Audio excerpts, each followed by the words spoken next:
Mais tout de suite, et comme tous les après-midi, le docteur Gérald Kierzek répond aux questions du répondeur santé. C'est parti pour la première.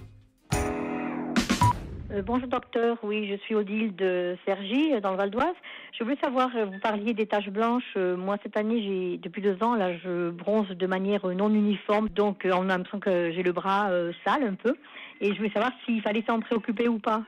Et moi, j'ai 60 ans, et quand on a des graines beauté qui apparaissent, est-ce que il faut s'en préoccuper ou pas?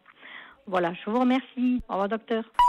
Alors Odile, vous en préoccupez? Oui, vous inquiétez? Sûrement pas. Alors sur l'histoire des taches blanches, il y a quelque chose dont on n'avait pas parlé dans l'émission, mais qui est une levure ou un champignon qui s'appelle le pityriasis versicolore, qui se développe quand on s'expose au soleil ou quand on transpire un petit peu plus et qui apparaît sous forme un peu de taches de dépigmentation. Donc c'est peut-être cette levure que vous avez sur la peau. C'est pas grave, allez voir votre médecin traitant qui pourra faire le diagnostic. Éventuellement, vous enverra chez le dermatologue et le traitement, c'est un antifongique, le kétoconazole. Et les taches, ça va se recolorer tout simplement à la prochaine exposition solaire et après le traitement antifongique.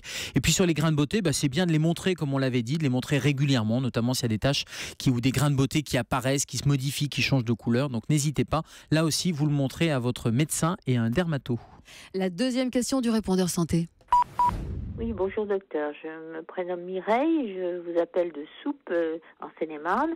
Voilà, j'ai un gouche-rouge-graine, c'est-à-dire une sécheresse buccale, et j'ai de très nombreuses caries régulièrement qui apparaissent malgré l'utilisation de jets dentaires, de brossettes et compagnie. Donc je voulais savoir si véritablement cette sécheresse buccale était responsable de mes caries ou est-ce qu'il y avait un autre problème. Merci.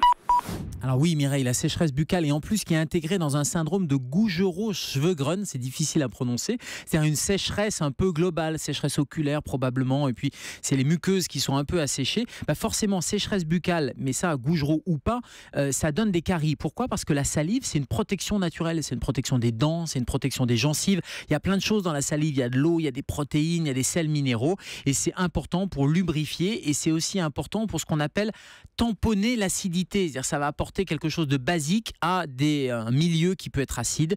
Or, les bactéries, elles détestent la salive. Donc, la salive est protectrice contre les bactéries.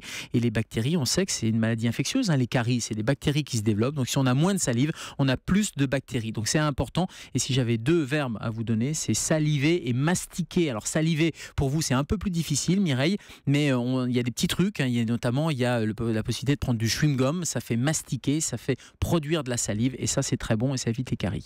Si vous voulez faire comme Mireille, n'hésitez pas, vous nous appelez le 3921 et vous laissez votre question et on vous répondra le plus vite possible dans La vie devant soi. 3921, 50 centimes d'euros la minute. Europe 1.